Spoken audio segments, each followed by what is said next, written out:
I promise I'll make it all up to you. I took a deep breath and slipped my arm out of Lisa's grasp. Hold on a sec. I looked at my coworker. I have a sudden emergency to take care of. Before Lisa could process what was happening, I marched right up to Justin's table, grabbed a glass of orange juice, and splashed it directly into his shocked face. I smiled. What a coincidence, Justin. Catching you cheating right at the restaurant my company chose for happy hour. Should I praise your choice of venue, or praise you for? My eyes dropped to the pile of shrimp shells on the table, finding the irony hilarious. Suddenly curing your deadly shellfish allergy? Justin. I grabbed the other glass of juice, ready to douse him again, but he suddenly gripped my wrist. Taylor, just let me explain. I stared at the hand gripping mine. The platinum wedding band on his ring finger still perfectly matched mine. Seeing the panicked mess on his face just reignited the inferno in my chest. Before he could even utter a word of his pathetic explanation, I violently yanked my hand free and slapped him hard across the face. Smack. What the hell gives you the right to hit him? The girl frantically jumped up from her seat, shoving me hard as she shielded Justin. She screamed in my face, "Who the fuck do you think you are? You don't get to touch my boyfriend." I just looked at her, finding the whole thing incredibly comical. I met Justin's horrified gaze, grabbed a napkin from the table, wiped my wrist like she had contaminated it, and smiled at him. "Why don't you tell her," I said, my voice dropping to a glacial chill. "Tell her exactly who I am, and whether I have the right to slap a piece of trash who can't keep it in his pants." Justin went from shock to panic.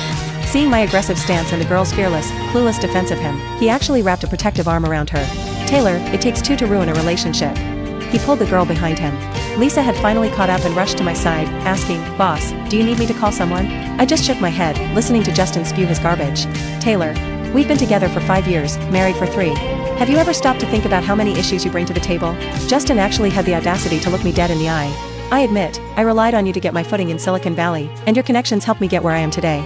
But that doesn't mean you have a free pass to let your entire family look down on me." He stepped closer to me. "I can apologize to you, and I can go home with you. But do not make things difficult for Sabrina. She's innocent." He was actually still trying to defend her. "She's young, she shouldn't have her reputation ruined over this. Her grandfather's health is fragile and he can't take the shock. Whatever issues we have." Justin glanced at me, then at Lisa who was glaring daggers at him. "We'll go home and talk." Listening to him speak so rationally, every single word laced with desperation to protect this Sabrina girl, made me want to vomit. We'd been together for 5 years, married for 3.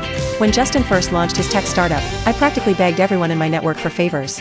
My parents even took out a second mortgage on their house to front his initial seed funding.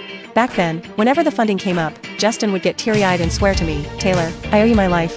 I promise I'll spend the rest of it treating you and your family like royalty." And now? Now his narrative had conveniently shifted to, "I relied on you, but that doesn't mean your family can treat me like garbage." I stared at the man I had loved for 7 years in total. I thought I could handle this with grace, but the sheer, suffocating agony in my chest almost made my knees buckle. Suddenly, Lisa's furious voice cut through the tension. "Are you fucking kidding me? Listening to you speak, you're the literal definition of a gold-digging scrub. Now that you've secured your bag, you decided to trade her in for a younger model. And you're actually trying to gaslight Taylor into thinking it's her fault? Who the hell do you think you are?" Lisa stepped in front of me, pointing an accusing finger right at Sabrina. "And you knew he was married and still spread your legs. You think being a homewrecker is a flex?" Lisa pointed at Van Cleef Arpels necklace around Sabrina's neck. "If me eyes aren't deceiving, that little trinket was bought with Taylor's money. Take it off and your bite back right now." Lisa practically langa daughter, Sabrina litate terrified shriek. Justin forcefully grabbed Lisa's wrist and shoved her back so hard she crashed into a nearby table. Silverware clattered to the floor as Justin screamed at him. "Taylor, is the show you handle things in public?" Sabrina shrank into Justin's chest, sobbing hysterically with picture-perfect ears. "Justin and I genuine love you cutter, hef a lot of love with you all on time ego, Taylor, he doesn't love you." Lisa was still cursing theme out from the floor, "I'll kill ya, you cheating scumbag." He walked over, helped Lisa up, and pushed her behind. Staring at Justin's defensive posture, it dropped on assignment. "Apologize at my friend." Justin stared at me in disbelief. "Justin," I started, "I thought he heartbreak would suffocate team. You seeing Simi O'Neill's fighting so fiercely for my honor gave me a cold, crystal clear ficus. Apologize at my friend. You're insane." The moment words left his mouth, I swung me put a handbag directly into the side of a shed, before her cold recover. I grabbed at a fistful off Sabrina's perfectly styled hair and slammed her head down against the GOT table. "Justin," I spit out, "I am going to destroy you." Then, it turned around and marched Lisa right out of the restaurant. Lisa, who had joined her from just 6 months ago and while my being entering, sat in the passenger seat of my car, looking worried sick. It just come I start at my phone the text from Justin Roldan. "Taylor, you cross a damasive line today. Doyo habi and yado hadi vidon. Someone recorded you holify tathurstrant. If this leaks, how is Sabrina supposed to show her face in public? Post a public statement clearing Thisap right now, and I'll pretend to Danavir happened. Don't forget, Taylor, your parents are retired. Your holy family release and success no. Imno thebro kikadius tobe." Then, a new friend request popped up on Instagram. It was from Thevergerl Justin Wasotsper to protect Sabrina. Shy media to sent a deem with photos and videos. "Taylor, Justin does love you wanna more. He son lie staying with you out of obligation." Sinsaville redira pet the band-aid off, there snowpo and thiding, sao hadith the internet cancels, fortune favors bold. Themori piaplahadim, themori yoris banfilsuri for me and lovesma, wanto bedwin sentient? Iklikadon the video sheesan dot atwas recording off Justin Pasingina hotel room, talking on thephonato his financial advisor, clearly preparing to hide his assets. Ini diado separate memoritalisits from Taylor's immediately. Transfer my offshore accounts into Sabrina's name, doi quietly, Taylor is completely uncompromising, inito prepare fourth worst. He paused, then added, if she can swallow her pride, admit their mistakes today, and accept Sabrina's existence, illa tits life, she can't stay me wife. But if she doesn't know her place, he will leave here with absolutely nothing. Seeing the facey Offman I've shared a bed with for a year since Talater all kill down Miss Buying. Cottard handed cheating, his first instinct was inferior emers. It was demanding I clear his mistress name. Not only that, he expected me to validate her and tolerate a sister-wife setup. I was so livid I actually burst out laughing. But Justin got one thing right, I am absolutely uncompromising. So, I forwarded the video and photos straight to my best friend and divorce attorney, Kendall. Within minutes, she called me, cackling. Can we just talk about how your husband chose the dumbest side chick on the planet? We don't even need a private investigator, she's literally hand-delivering us the murder weapon. Kendall laughed. This video alone is the nail in his coffin regarding the division of marital assets. Oh, and wait, Kendall added. When your parents backed his startup, didn't you guys draft a promissory note? Back then, Justin had fiercely insisted on writing an IOU and even made me record him signing it on video to give my family peace of mind. Even when my parents refused, saying it wasn't necessary, he was adamant. Taylor, I don't want anyone thinking I'm taking advantage of your family's wealth. Keep this safe. It's my guarantee to you. Now, looking at the scanned copy of that IOU on my phone and the video files, I interrupted Kendall. That's not all. When we first founded the company, Justin had consulted a Beverly Hills astrologer who told him my birth chart brought immense financial luck. Because of that superstition, he put the entire company under my name as the sole proprietor. Even all the real estate we purchased was exclusively in my name. This is more than enough to make Justin crawl back to me on his knees, I told Kendall coldly. I don't just want him to leave with nothing. I want his reputation completely obliterated. After stopping by Kendall's law firm, I headed back to the house Justin and I had shared for 3 years. In the entryway sat the bouquet of roses he had ordered for me. The petals were already starting to wilt. Tucked inside was a little card, hope my beautiful wife is always happy. With a little smiley face drawn in the corner. For 5 entire years, Justin had bought me flowers every single day without fail. And now, the front door clicked open. Justin walked in holding a fresh bouquet of hydrangeas. He looked at me with a completely indifferent expression, acting as if nothing monumental had just happened. He placed the new flowers on the console table and tossed the wilted roses into the trash. Taylor, he sighed. We're a team. Women on the outside are just playthings. You, of all people, should understand that. He took a step toward me. Can we just stop the drama now? He reeked of a cloying, sweet perfume that definitely wasn't mine. The scent physically made my stomach turn. I took a step back and slapped him across the face for the second time today. Before he could react, I threw the drafted divorce agreement right at his chest. Justin, you committed adultery, and you maliciously attempted to hide and transfer marital assets. Oh, and we're counting every single dime you've spent on Sabrina. You have 2 choices. I watched his face freeze in shock. Option 1, sign the papers and we get a quiet, dignified divorce. Justin picked up the papers from the floor, staring at me in absolute disbelief. Option 2, we go to court, and things get incredibly ugly, I said, meeting his horrified gaze. Either way, you are leaving with absolutely nothing. Justin fiercely ripped the agreement in half, letting out a dark, mocking laugh. Taylor, keep dreaming. Leave with nothing? Who the hell do you think you are? He tore the papers again and threw the confetti-like pieces into the air, letting them flutter to the hardwood floor. His face turned red with rage as he advanced on me, spitting out every word. Taylor, if you think I'm walking away with nothing, you're out of your damn mind. It's never going to happen. He was about to yell something else, but his phone suddenly started ringing off the hook. Irritated, he glanced at the caller ID, accepted the call, and barked into the receiver. What? And then? I watched as every single drop of color drained from his face, leaving him deathly pale as he stared at me in pure, unadulterated horror. What did you just say? Justin's voice was shaking, but he forced himself to finish the sentence. You're telling me Taylor already filed for a temporary restraining order on my assets? My entire portfolio is frozen? I can't even make a large withdrawal. What the hell is that supposed to mean? I stood there, listening to Justin stubbornly demand an answer from his financial advisor. The voice on the other end simply repeated the brutal reality to him. By the end of it, Justin was completely enraged. He raised his phone, about to smash it into the hardwood floor, but I coldly interrupted him. There's something else. I looked at him. I just sent you a file. I pointed at his raised hand. If you smash your phone and can't see it, don't blame me for not warning you. Just a little reminder, I took a step closer to him, of exactly what kind of idiot you chose over me. I turned around, ready to walk out the door. There was absolutely nothing left in this house for me to hold on to. Not the things, and certainly not the man. Since a mistake had been made, it needed to be corrected. Since the damage was done, it was time to cut my losses. Justin was right about one thing. My parents were retired. They didn't have the same corporate influence they had back in the day, but he was dead wrong about another thing. My family was never relying on him to survive. Justin clearly didn't understand the concept of generational wealth. A starving camel is still bigger than a horse. I heard Justin's voice behind me, screaming, "Taylor, if you think you can force me out with nothing, I will never let you get away with this." I didn't respond. As I drove out of our gated community, I caught a glimpse of Justin standing by the entrance in my rearview mirror. His expression was a messy mix of rage and disbelief. I rolled up the window and connected Kendall's call on Bluetooth. "How's it going?"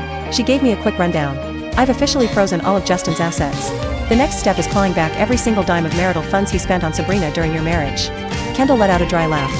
"You are not going to believe this. Justin, the guy who always played the humble, hardworking tech bro, actually bought 2 houses for Sabrina.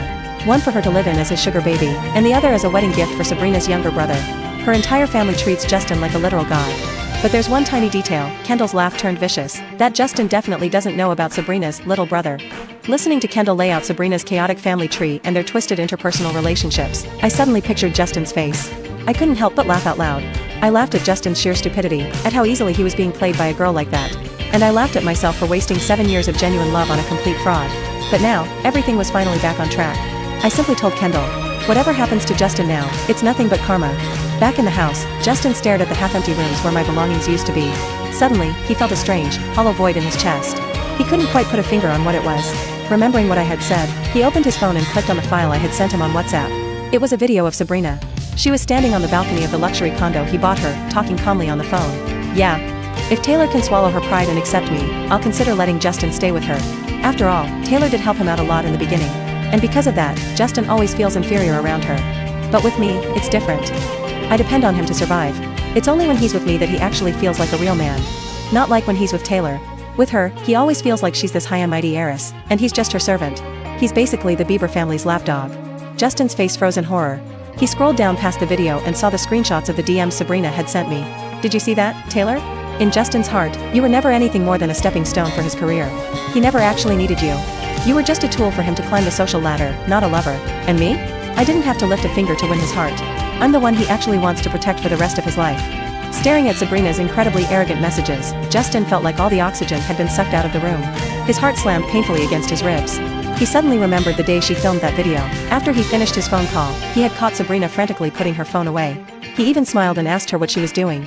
Sabrina had just giggled playfully. "I just thought you looked really handsome while you were working, so I wanted to take a picture. You caught me." He had thought she was adorable. He pinched her cheek affectionately and told her, "Taking pictures is fine. Just don't post them on Instagram, don't put them anywhere online, and definitely," he had carefully chosen his words to warn her, "do not let Taylor see them. She cannot know what I said or what I'm planning to do. Understand?" He had been with me for 5 years. Even though he knew exactly how fiercely loyal and genuine I was to him, he still ruthlessly guarded his own interests against me. He had explicitly warned Sabrina, and she had nodded with a perfect, innocent smile. "Of course I understand." Sabrina had even pretended to throw a cute little tantrum. "Do you not trust me? Are you just scared that if Taylor finds out, she'll realize you actually love me more?" She had pretended to storm off, and he had patiently coaxed her back, buying her a designer bag and transferring thousands of dollars to her account to apologize. Now, he stared at the photo of that exact designer bag Sabrina had sent me, and listened to the voice note she had attached. Her tone was smug and dripping with venom. "Hey, old lady, see this? The man you worked so hard to build up is spending all his money on me now. Do you know what they say? One person plants the tree, and the next person gets to enjoy the shade. Ha ha ha ha." Sabrina had even sent me the receipt for the bag, clearly highlighting the boutique location and the exorbitant price. Justin stared blankly at every single word, every voice note, and every disgustingly affectionate video she had sent me to flaunt her victory. His mind went completely blank.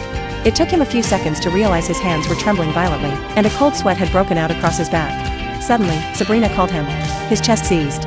Before he could even process his anger, he heard Sabrina's shrill, terrified voice screaming through the speaker. "Justin! There are a bunch of people at my condo. They're trying to kick me out. You have to come here right now. Justin! Please, come help me." Hearing Sabrina sobbing his name, Justin suddenly remembered what I had told him. "Justin, every single thing you took from me, I am going to make you vomit back up, down to the last penny." He finally understood what I meant. He finally understood that when I said I was going to be ruthless and leave him with nothing, I wasn't making empty threats. The moment that realization hit him, Justin's legs gave out. He collapsed onto the sofa. He suddenly thought of my face. He thought of our wedding day, when he had looked at me with red, tear-filled eyes and sworn a vow. "Taylor, I promise to protect you for the rest of my life. I promise I will never make you cry, and I will never break your heart." He suddenly remembered what I had said in response. I had just smiled softly and said, "Justin, I believe you." My eyes had watered as I told him, "Justin, I chose you. And that means I'm choosing to stand firmly by your side, for richer or for poorer, in sickness and in health." He seemed to have forgotten the condition I had added at the very end. "But Justin, I need you to promise me. Promise me that for the rest of your life, I will be your only woman. If you ever betray our love, may lightning strike me down." He had interrupted me, finishing the vow himself. He had even volunteered the terms. "If I ever betray you, I will leave with absolutely nothing. I am willing to put every single asset we own under your name, to give you the ultimate guarantee." Back then, he genuinely wanted to spend the rest of his life with me. He genuinely wanted to give me a guarantee. He hated hearing people whisper that he had climbed the social ladder by riding my coattails. He hated admitting that he only got to where he was because of my family's money and influence. Now, looking back at all of it, a wave of agonizing, suffocating pain ripped through Justin's body, so intense he could barely sit upright. Meanwhile, Sabrina was still screaming through the phone. "Are you coming or not? Justin. What the hell is going on? Why did people show up at my mom's house too? They're even going after my little brother. What are they trying to do?" He remembered the very first time he met Sabrina. Looking at her face, he had seen a reflection of his younger self, timid, deeply insecure, and too afraid to even look people in the eye. Always terrified of making a mistake, always keeping her head down, always bending over backward to please everyone else, even when she was treated horribly unfairly. She just kept her head down. He remembered Sabrina being cornered in the hallway of their office building. A senior executive had dumped a cup of scalding coffee right at her feet, screaming at her. "Sabrina, are you deaf? Didn't I tell you I take my coffee black? Are you trying to give me diabetes with all this sugar? Are you doing this on purpose?"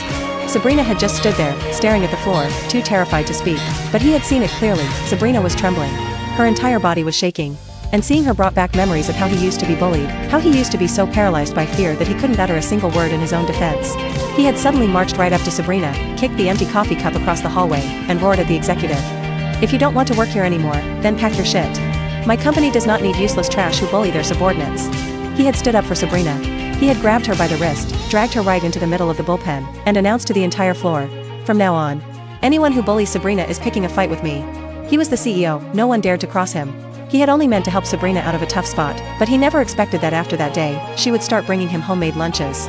She followed him around like a lost puppy, memorized all his preferences, and made him a perfect cup of coffee every morning, always with a little sticky note attached. "Don't work too hard today. You're doing amazing." At first, he had told her it wasn't necessary. He just pitied her. It was just a small favor.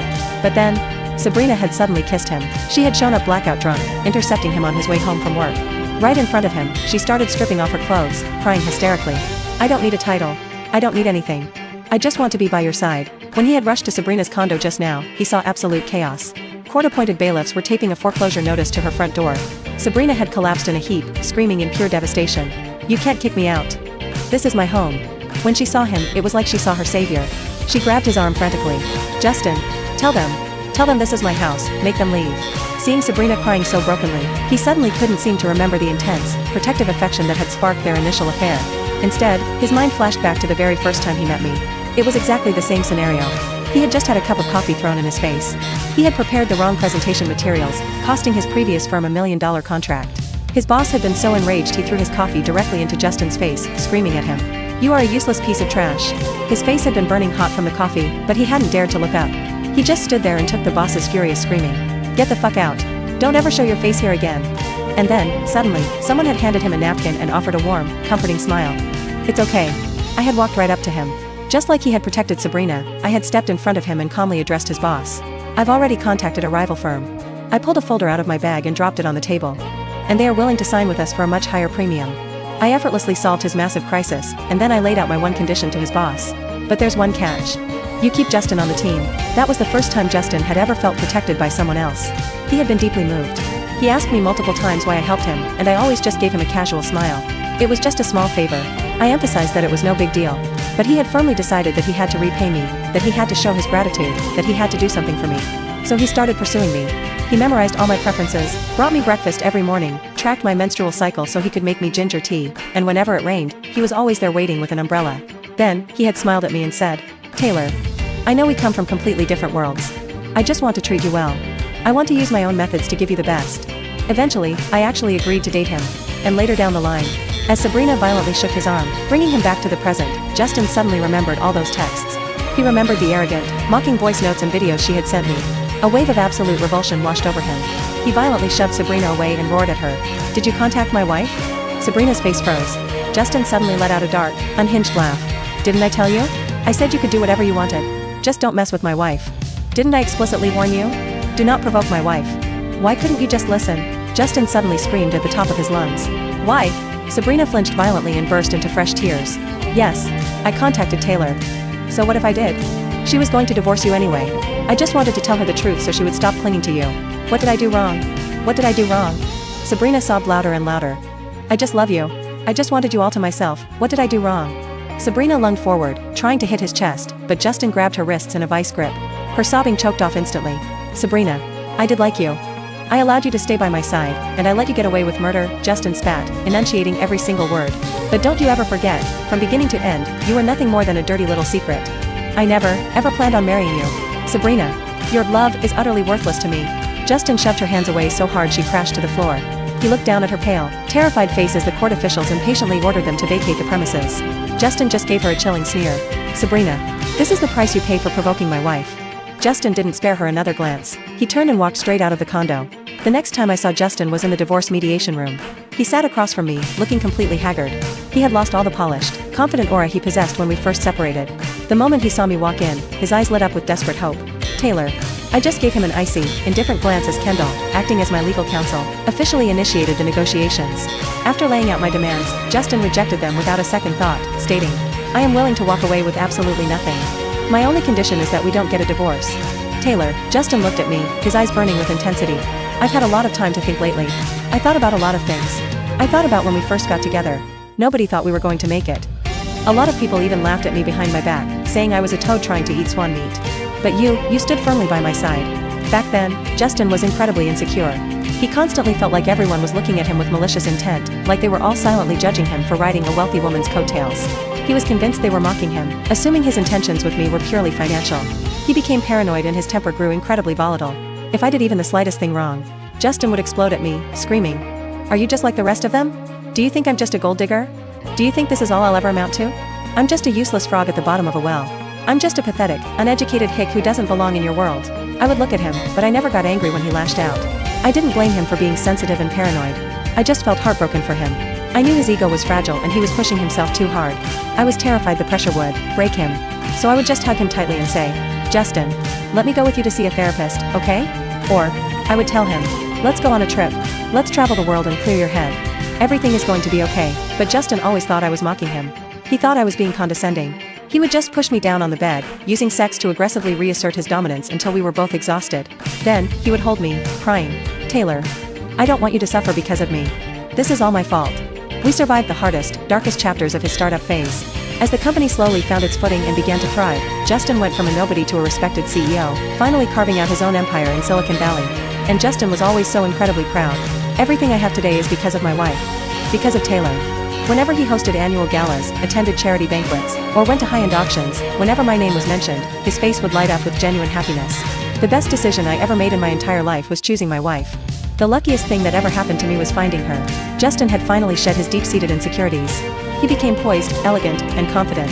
I watched him shine, and I was genuinely so happy for him. Whenever friends or relatives brought him up, praising him as a young, successful visionary, I would always add, our Justin was always a blue-chip stock. My parents would tease me for being so hopelessly in love, but I just felt immense pride. He's worth it. And now, Justin was sitting across from me, looking broken. I just thought Sabrina reminded me of myself. I thought she was like me, starting out with absolutely nothing. I just wanted to help her. I never, ever planned on destroying our marriage. I never wanted to hurt you or make you sad. Taylor. Whether you believe me or not. The only person I have ever truly loved is you. Listening to his emotional, tear-filled confession, I felt nothing but intense mockery. I cut him off without a shred of mercy. Justin. If I looked him dead in the eye, if I wasn't sitting here today with a mountain of evidence holding all the cards, and if you didn't know for an absolute fact that you were going to lose everything in court, would you really be sitting here telling me how much you love me? No, you wouldn't. Justin's face drained of color. I smiled. You would just say, Taylor, just surrender. If you can't accept my infidelity, then you can leave with absolutely nothing. And your parents will lose everything they have, too. You'll become exactly what I used to be, penniless and pathetic. And then, you'll come crawling back, begging like a dog for me to take you back. I never said that. Justin panicked, his voice rising, but I remained perfectly calm. Do I need to repeat verbatim what you said to your financial advisor the night I caught you? Justin's eyes widened in horror. It was like he suddenly remembered the recorded phone call. He slumped back in his chair, completely speechless. I just smiled. Justin. We were married for 3 years. As long as you sign the divorce papers today and we end this cleanly and quietly, I have one final parting gift for you. In the end, Justin signed the papers. He had always firmly believed that as long as he gave in quickly, I would eventually soften and forgive him. But when I walked out of the mediation room without even a backward glance, he chased after me, asking about the gift. My lawyer handed him a manila folder. Inside was a DNA paternity test between Sabrina and her so-called younger brother. along with a USB drive containing a video. In the video, Sabrina was aggressively gripping the little boy's arm, demanding, "What are you supposed to call me? Mommy." Wrong. Sabrina's face contorted with rage. "What are you supposed to call me?" The terrified toddler burst into hysterical tears. Sabrina's mother violently pinched the boy's thigh. "How many times have I told you? Call her sister." "Mommy, it hurts." The little boy was screaming in agony, but Sabrina looked completely unfazed. She demanded again, "What do you call me?" "A sister. Sister. Sister." Staring at the DNA test that conclusively proved Sabrina was the boy's biological mother, Justin remembered what she had told him. "In my hometown, it's just how it is. A family only has value if they have a son." He hadn't suspected a thing. He had believed her completely. Now, his face was burning with humiliation. The sheer rage of being played for an absolute fool, betrayed on every level, and losing his entire empire completely obliterated whatever sanity Justin had left. He dialed Sabrina's number. He listened as she answered, her voice dripping with fake, pitiful grievances. "So you finally remembered to call me?" "Sabrina." He completely dropped his usual cold demeanor, his voice eerily gentle. "I have something I want to give you." "Where are you?" "After finalizing all the divorce proceedings and liquidating my shares in the company, I looked at the balance in my bank account. It was more than enough to live comfortably for the rest of my life. I suddenly remembered a quote I had read online once. Parents spend their whole lives working, they deserve to see the world. So, I booked 3 first-class tickets and went over to my parents' house to show them the itinerary.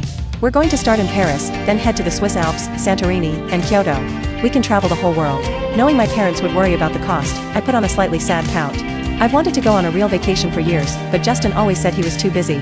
Now that I finally have the time, and Justin's gone, my parents immediately softened and agreed to go. Right before we left for the airport, Kendall called me, practically vibrating with gossip. "Oh my god, you are not going to believe what just happened." Kendall was breathless. Justin found out that Kid wasn't Sabrina's brother, so he tracked her down.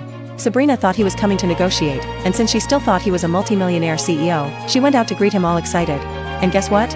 Justin literally pulled a knife and stabbed her. He stabbed her whole family.